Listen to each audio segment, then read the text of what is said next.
Sarap dito mag-overnight. Linaw ng tubig, oh.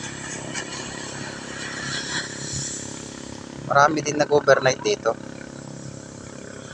At gabi-gabi na. Ayan. Ganda rito ng ano.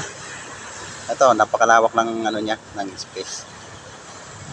Ito lang yung mga naanod ng ilog na damo. Hindi naman mga basura, mga papel, mga plastic.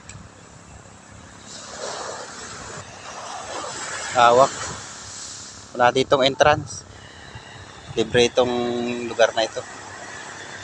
Kagaya doon sa ano, may mga ari na gilid ng dagat. Masarap paligo. Kalmang kalma. Ito, China Sea na ito. Itong lugar na ito. Yung dagat na yan.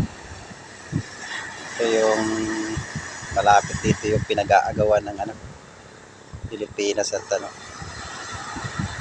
ibang bansa.